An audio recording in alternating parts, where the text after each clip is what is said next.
Recently मेरा किसी के साथ एक वन टू वन सेशन था। एक 24-25 साल का लड़का। एंड उसने बोला कि मैम मेरे को लड़कों में इंटरेस्ट है, मैं एक गे हूँ, यानी मेरी सेक्सुअलिटी को अगर मैं डिफाइन करूँ तो उसके लिए वर्ड होगा गे। और मैं बहुत इमोशनल केओस में हूँ क्योंकि मेरे पेरेंट्स ने अपना जो सपोर्ट है वो विड्रॉ कर लिया है, मेरा कोई सर्कल नहीं है, मेरे में कॉन्फिडेंस की बहुत कमी है और मुझे इतनी एनजाइटी रहती है, मुझे इतनी अनसर्टेनिटी रहती है भविष्य को लेकर, मैं क्या करूँ। बहुत सारी चीज़ें थी जिनको मैंने बहुत गहनता से और शांति से सुना।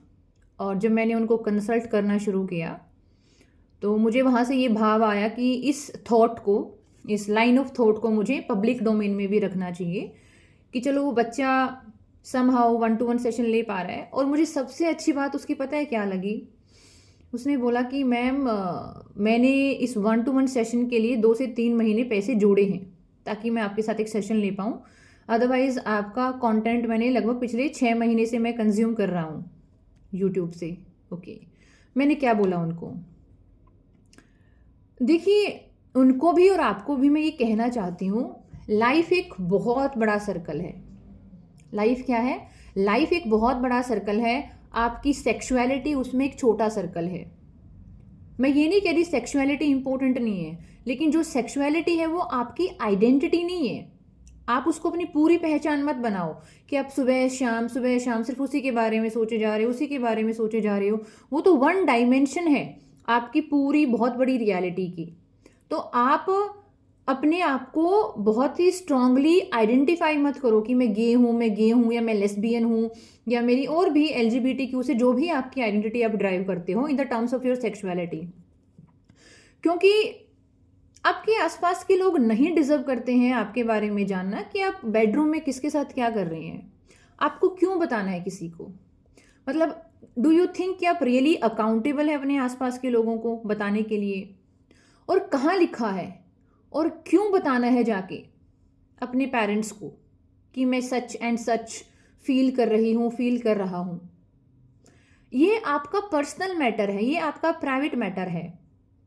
इसको डिक्लेयर करने की और घोषणा करने की कोई आवश्यकता नहीं है कि आप किस इंसान के लिए कैसा फील करते हैं। पता है क्या इसका नुकसान क्या है? आप अपने पेरेंट्स को ये बात बताओगे, आप ही डाइजेस्ट नहीं कर पा रहे हो, पिछले 5-7 साल से आप खुद स्ट्रगल कर रहे हो कि मैं औरों की तरह क्यों फील नहीं कर रहा हूँ, क्यों फील नहीं कर रही हूँ। आपके पेरेंट्स कैसे डाइजेस्ट करेंगे इस बात को? उनकी तो कंडीशनिंग ही अलग है, ठीक है? उनका तो वैल्यू सिस्टम ही अलग है। वो इतनी डाइवर्सिटी को रिसीव करने के लिए उनकी डायमेंशन उतनी ब्रॉड है ही नहीं, इतनी इमोशनल डेप्थ और इमोशनल अंडरस्टैंडिंग उनकी है ही नहीं। तो उनको तो लगेगा कि उन्होंने जो पूरी आपका पालन पोषण किया है, जो पूरा आपको इतना बड़ा किया है 20-25-22 साल का, उनको लगेगा उनका सब कुछ कोलैप्स कर गया है, वेस्ट हो गया है। और फिर वो सारा गुस्सा आपके ऊपर निकालेंगे क्योंकि उनको डर होगा कि समाज क्या बोलेंगे, रिश्तेदार क्या बोलेंगे, हमारे ऊपर उंगलियां उठाएंगे, हमारा मजाक बनाएंगे। तो वो सिर्फ ऑफेंसिव मोड में चले जाएंगे। उसका नुकसान क्या होगा? उसका नुकसान ये होगा कि आपको आपके पेरेंट्स की तरफ से सपोर्ट मिलना बंद हो जाएगा। आपको आपके पेरेंट्स की तरफ से इमोशनल सपोर्ट नहीं मिलेगा और सबसे बड़ी बात फाइनेंशियल सपोर्ट नहीं मिलेगा। आप बिना फाइनेंसिस के कुछ नहीं कर सकते। आपकी 20, 22, 25, 26, 27, 28 की जो एज है ये अपने ऊपर इन्वेस्ट करने की होती है कि आप अकेडमिकली अपने ऊपर इन्वेस्ट करें, न्यूट्रिशन वाइज इन्वेस्ट करें, अपने दिमाग को खोलने के लिए बढ़िया किताबें पढ़ें, किसी इंस्टीट्यूशन का हिस्सा बने, और उसके लिए पैसा चाहिए। और आपके पेरेंट्स को अगर ये सब आपके बारे में पता चल रहा है, उनको वो बहुत ऑफेंसिव हो जाएंगे, वो डाइजेस्ट नहीं कर पाएंगे और समहाउ वो आपको हिट करने लगेंगे। और आपकी जो पहचान है वो सिर्फ एक ही वर्ड में लिमिट होकर रह गई, जो भी आपकी सेक्सुअलिटी है। Sexuality is a part of life, it's not a life in it self.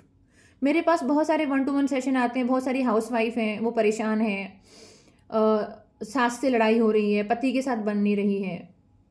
मैंने बोला उनको कि देखिए, आप बहू के रोल में बहुत ज़्यादा हैं और पत्नी के रोल में बहुत कम है। आप बहू का इतना ज़्यादा रोल प्ले कर रही हैं, आप अपनी सास ससुर को और ससुराल के इन्वायरमेंट को इतना सीरियसली ले रही हो, इतना स्ट्रांगली अपने आप को आइडेंटिफाई कर रहे हो कि बेडरूम में जाके आप भूल जाते हो कि आप सामने वाले इंसान की वाइफ हो, पत्नी हो।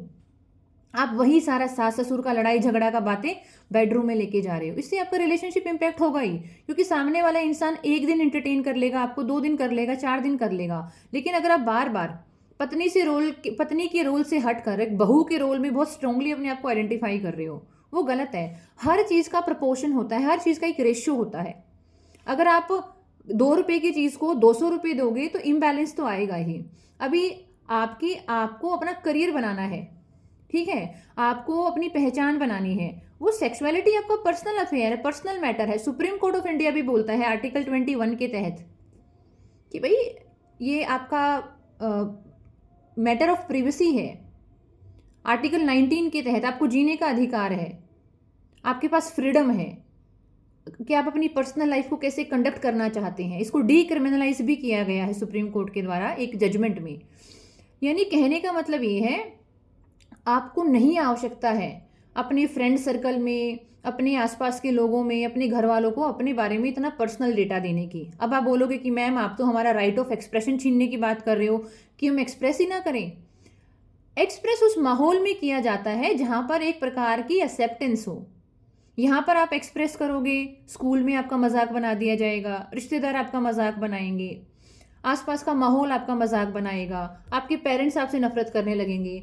आपके जो आगे बढ़ने के चांसेस थे कि आप पढ़ाई लिखाई करें, अपने पैरों पे खड़े हो, अपनी रोजी रोटी खुद कमाओ, अपने खर्चे खुद निकालो, नहीं बन रही है उस माहौल में, फिर किसी बड़ी मेट्रो सिटी में चले जाओ। भाई इंडिया में नहीं बन रही है, बाहर फॉरेन कंट्री में चले जाओ जहाँ पर माहौल हो। लेकिन उसके लिए पहले आपको अपने आप को बुलंद करना होगा ना, आपको अपने आप को मेंटली रिलैक्स करना होगा, आपको अपने आप को फिजिकली रिलैक्स करना होगा। आपका जो नर्वस सिस्टम बिल्कुल ब्रेक डाउन हो गया है, आपको हर चीज़ अपने ऊपर अटैक लग रही है, आप ओवर सेंसिटिव हो गए हो, तो उसके लिए तो आपको शांत रह के अपने ऊपर काम करना पड़ेगा ना। और आसपास के लोग नहीं डिजर्व करते हैं आपके बारे में सब कुछ जानना, क्यों बताना है किसी को, इससे हो क्या जाएगा। तो इसीलिए एक कॉन्सेप्ट है डिस्क्रिमिनेशन एज मल्टीपल लेवल, ठीक है। एक पर्टिकुलर वर्ड और है जो इसको डिफाइन करता है, फिलहाल मैं रिकॉल नहीं कर पा रही, आपको समझाती हूँ ताकि आपको समझ में आए मैं आपको क्यों बोल रही हूँ ऐसा। आपके सामने 2 लड़की हैं, एक लड़की जिसका रंग साफ है, गोरा चिट्टा है, सो कोल्ड, जो हमारी सोसाइटी में बहुत अप्रिशिएट किया जाता है, एक सांवले रंग की है। अब इन दोनों में से किसका जीवन टफ होने वाला है? सांवले रंग वाली का, क्योंकि इसके दहेज में ज़्यादा पैसा देना पड़ेगा और इसको इजीली एक्सेप्ट नहीं किया जाएगा और ज़िंदगी भर ताने सुनेगी वो अलग, ठीक है। लेकिन ये जो गोरी लड़की है और ये जो सांवली लड़की है, दोनों ही एक ही कास्ट से बिलोंग करती हैं और एक ही इकोनॉमिक सिचुएशन से आती हैं कि दोनों के पापा लगभग सेम मिडिल क्लास से हैं और दोनों ही लगभग एक कास्ट से हैं। लेकिन फिर भी रंग के आधार पर, ये गोरी चिट्टी है, ये काली है, सांवली है, इसको रंग के आधार पर भेदभाव का सामना करना पड़ेगा। अब सोच के देखिए, अगर ये दोनों सेम कास्ट की ना होती, ये जो गोरी चिट्टी वाली लड़की है ये ऊंची कास्ट से है सो कोल्ड, ये जो सांवली लड़की है ये नीची कास्ट से है सो कोल्ड, तो इन दोनों में जो ये लड़की है ना, इसका डिस्क्रिमिनेशन का एक टॉर्चर और ज्यादा बढ़ जाता, एक लेयर इसकी और ज्यादा बढ़ जाती। क्यों बढ़ जाती? क्योंकि अब इसके साथ सिर्फ रंग के आधार पर नहीं, इसके साथ जाति के आधार पर भी भेदभाव किया जाएगा। समझ पा रहे हो आप इस बात को? जाति के आधार पर भी। तो इसकी लाइफ में और ज्यादा बर्डन आ गया। तो इसका पढ़ना लिखना और अपने पैरों पे खड़ा होना और जरूरी है, वरना पूरा आसपास का सिस्टम इसको ऐसे ही एक्सप्लॉइट करेगा।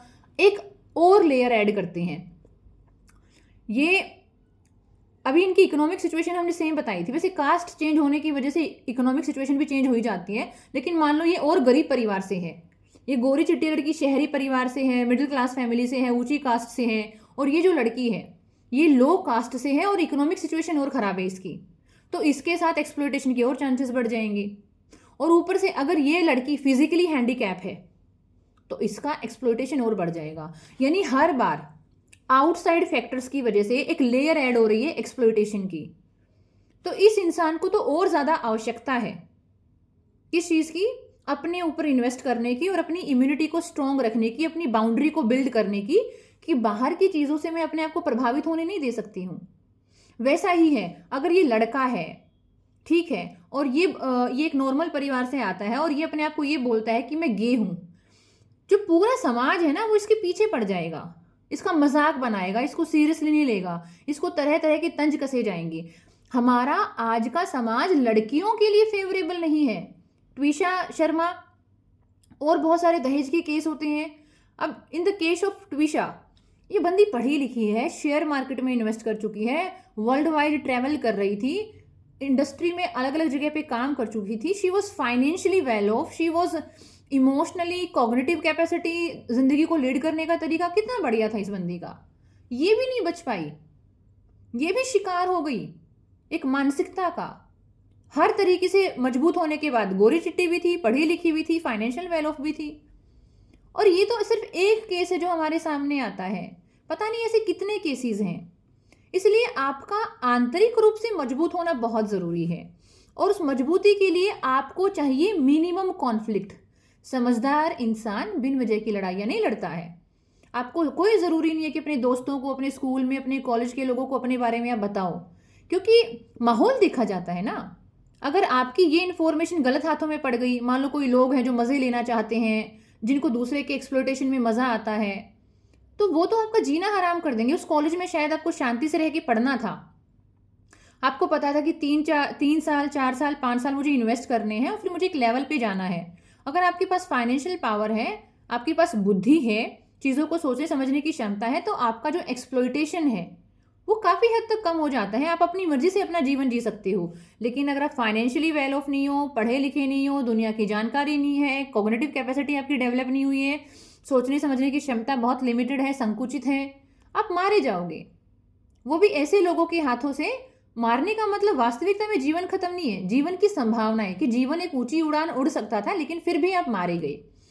तो इसीलिए सेक्सुअलिटी एक पार्ट ऑफ लाइफ है, उसको अपनी पूरी आइडेंटिटी मत बनाओ, ठीक है।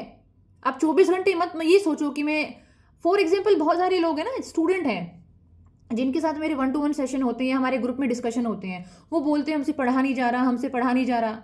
भाई आपको दिन में 4 से 5 घंटे एक एस्पिरेंट के रोल में, एक स्टूडेंट के रोल में रहना है। 4 से 5 घंटे अपना बेस्ट दो और बात खत्म। आपको 24 घंटे एक एस्पिरेंट के मोड में नहीं रहना है, आप एग्जॉस्ट हो जाओगे। आप एक ह्यूमन बीइंग हो, आपकी पहली पहचान है कि आप एक इंसान हो, उसके बाद महिला और पुरुष बनते हो। आप पहले एक इंसान हो, उसके बाद आप सास, ससुर, बहू, बेटी, गर्लफ्रेंड, बॉयफ्रेंड बनते हो। जिस इंसान ने अपने आप को इंसान के तौर पर पहचानना बंद कर दिया है, वो मारा जाएगा। मारा जाने का मतलब, एक्चुअली ये टर्म है ना, मुझे मेरे फादर साहब से मिली है। मेरे फादर साहब है ना, बड़े ऐसे फ्रीक्वेंटली बोलते हैं, वो मारा जाएगा। मारा जाने का मतलब जीवन की संभावनाएं खत्म हो जाना, कि एक अच्छा जीवन जी सकता था, जहाँ पर ग्रोथ था, पोटेंशियल था, प्रोस्पेरिटी थी, अबंडेंस था, कुछ नहीं मिला वहाँ पे, सिर्फ पेन और सफरिंग रह गया। तो इसीलिए क्या करना है, अपनी हेल्थ में इन्वेस्ट करना है, अपने फाइनेंसिस में इन्वेस्ट करना है। और अभी अगर आप 19-20 साल के हो, 25, 26, 27, 28 साल के हो, आप गिल्ट में मत जाओ कि मम्मी पापा से कैसे पैसे मांगे। आपको पता है पैसे मांगने का पर्पज़ अगर अपनी हेल्थ में इन्वेस्ट करना है, मेंटल हेल्थ में इन्वेस्ट करना है, अपनी पढ़ाई बढ़िया करना है, उसके बाद आपको अपने पैरों पे खड़ा होना है। क्योंकि अगर आप अपने आप को गिल्ट में समेटे रहोगे, मम्मी से कैसे पैसे मांगूँ, पापा से कैसे पैसे मांगूँ, आप आगे नहीं बढ़ पाओगे, आप वहीं पे स्टक होके रह जाओगे। तो बिन वजह के गिल्ट को अपने सिर पे हावी मत होने दो। यहाँ पर इंडिया में भी, दूसरे देशों में भी लोग माँ बाप की प्रॉपर्टी के लिए हाई कोर्ट में, सुप्रीम कोर्ट में पहुंचे हुए होते हैं कि हमको प्रॉपर्टी चाहिए, हमको प्रॉपर्टी चाहिए। उनको प्रॉपर्टी के लिए लड़ते हुए शर्म नहीं आ रही है, वकीलों को लाख लाख की फीस दे रही हैं। आप मुश्किल से ज़्यादा क्या मांग रहे होंगे, 50,000, 60,000, 1 लाख रुपया मैक्सिमम, कि थोड़े बढ़िया कपड़े हो जाएं, थोड़ा खाना पीना अच्छा हो जाए, पढ़ाई पे थोड़ा फोकस बढ़िया हो जाए, 1-2 कोर्स कर लें। और यकीन मानिए आज के 10 साल के बाद किसी को याद नहीं होगा कि आपने कहाँ 50,000 लगवाए थे, कहाँ 1 लाख लगवाया था, कहाँ 10,000 लगवाए थे। तो अपने आप को थोड़ी सी लिबर्टी देना सीखिए कि मैं इन्वेस्ट कर रही हूँ, ना कि मैं एक्सपेंडिचर कर रही हूँ। बहुत बड़ा डिफरेंस है एक्सपेंडिचर में और इन्वेस्टमेंट में। तो साफ सुथरे कपड़े पहने, कंफर्टेबल अपने हिसाब से, ताकि आपको हीन भावना ना आए। मैं जब मेरा कॉलेज में एडमिशन हुआ था ना, दिल्ली यूनिवर्सिटी में, मैं हरियाणा के एक हिंदी मीडियम स्कूल से पढ़ी हुई लड़की, और मैंने हमेशा से अपनी लाइफ में टी शर्ट और पजामा ही पहने, आज भी वही पहनती हूँ। अब थोड़ा सलीके से पहन लेती हूँ, उस टाइम पे थोड़ी ज़्यादा डम थी। मैं मेरे पापा की थोड़ी सी फेवरेट औलाद रही हूँ, तो उनका क्या रहता था, कहीं पे भी जाते थे तो over size T shirt, over size पजामे उठा लाए, और यकीन मानिए मेरा पूरा बचपन उन्हीं में गया। ठीक है। हमारे स्कूल की ड्रेस होती थी तो वही पापा ही सिलवाते थे, तो पापा को पसंद नहीं है। एक्चुअली वो ना, उन्होंने मुझे लड़के की तरह ही पाला है। मेरी फेमिनाइन एनर्जी क्या है, वो मैं कभी अपनी लाइफ में टच ही नहीं कर पाई। शायद लाइफ की 5 साल के बाद, 7 साल के बाद मैं ज़रूर अपने फेमिनाइन नेचर को एक्सप्लोर करना चाहूँगी, अपने ड्रेसिंग सेंस में या फिर और 4-5 प्रकार की चीज़ों में जो भी हो सकती हैं। तो वहीं पे स्कूल में भी ओवरसाइज़ ये क्या होते हैं, सूट सलवार, या फिर उस टाइम पे पहले निक्कर हुआ करती थी। ठीक है? सब कुछ मेरा ओवरसाइज़ ही रहता था। मतलब मुझे कभी फ़ील ही नहीं हुआ कि मैं एक फ़ीमेल हूँ। और स्कूल में 11th-12th तक हो गया था ये अट्रैक्शन क्या होता है, प्यार मोहब्बत क्या होता है। मेरे को मेरे पापा की बातें दिमाग में घूमती थी कि जिस इंसान के पास बल है, वही इंसान जीवन में कुछ कर सकता है, ये फालतू की बातें हैं। तो 12th क्लास तक तो मेरे को ऐसा बोला जाता था ना, मतलब थोड़ा लड़का लड़की अप्रोच करने लग जाते हैं 11th में, 12th में, 10th में। तो मेरे कॉन्टेक्स्ट में ये बोला जाता था, इसका तो हिटलर जैसा एटीट्यूड है, इसको कौन अप्रोच करेगा।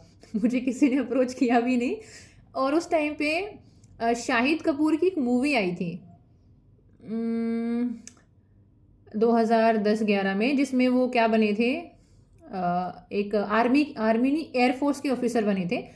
वो कैरेक्टर मेरा क्रश हुआ करता था। अच्छा, ये सब मैं क्यों बता रही हूँ, कहाँ निकल गई मैं बताते बताते हैं। कोई लाइन ऑफ थॉट देना चाह रही थी मैं आपको, क्या देना चाह रही थी, आई एम रियली सॉरी।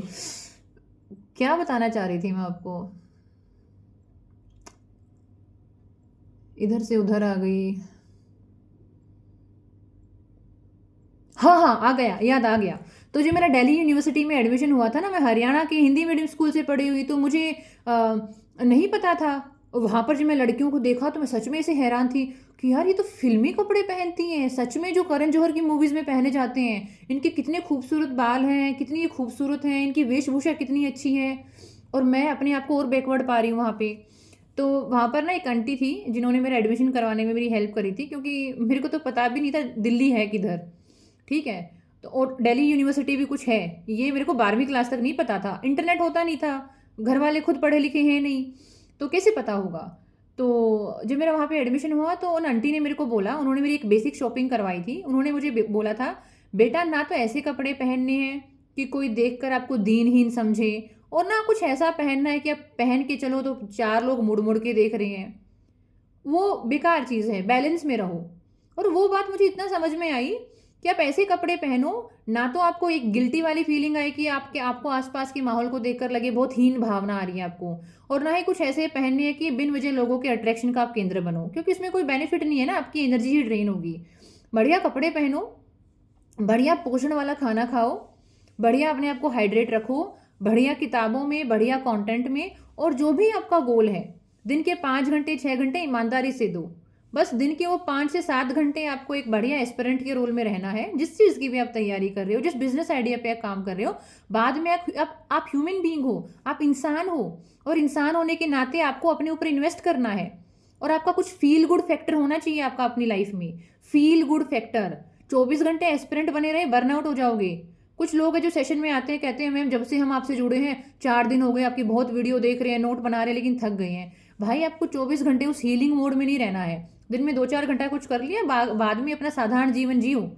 कुछ खाना है, कुछ पीना है, कुछ सोना है, कहीं घूमने जाना है। किसी चीज़ को ओवरडू करोगे तो आप एग्जॉस्ट ही होंगे।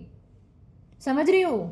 तो आपको क्या समझ में आया, लाइफ बहुत बड़ा सर्कल है। आपका बहू का रोल, बेटी का रोल, गर्लफ्रेंड का रोल, एस्पिरेंट का रोल, आपकी सेक्सुअलिटी का रोल एक लिमिटेड है। वो आपकी अल्टीमेट आइडेंटिटी नहीं है। आपको सब कुछ जीना है और एक बैलेंस में रह के जीना है। कुछ भी इम्बैलेंस में जाओगे, मारे जाओगे। क्या पापा जी, फादर साहब कह के बोलती हूँ उनको। ठीक है? आजकल तो शायद बड़े हो गए ना, पापा भी बड़े हो गए, मैं भी बड़े हो गई हूँ, तो हरियाणा में बाबू कह के बोलते हैं, बाबू क्या हाल चाल है।